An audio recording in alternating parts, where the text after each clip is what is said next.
Hi po sa mga FB friends ko at saka dun sa mga kabatch ko sa college, St. Jude College at PCHS.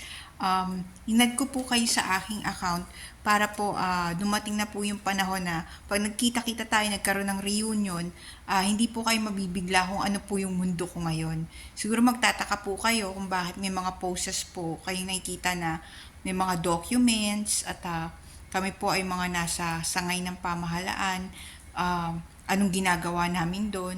So, magkikita-kita tayo, ay maipapaliwanag ko po sa inyo. Ganun po kasi talaga kung pipili ka ng iyong field, sometimes kailangan yung fit para sa'yo, para sa personality mo. Kasi, may mga panahon kasi sa buhay ng tao na nagkakaroon ng identity crisis. Yung role of confusion. Kasi pag mga bata pa tayo, hindi pa natin alam ang purpose natin at talagang interest natin.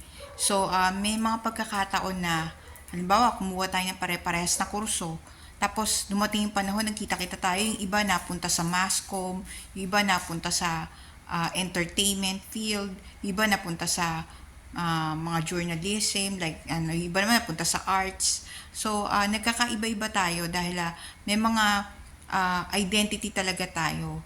At saka doon natin nakikilala kung sino talaga yung sarili natin. Hindi ibig sabihin kinuha mo yung kursong ganun, doon ka talaga. Sometimes, minsan, naiiba dahil na rin sa choice po natin.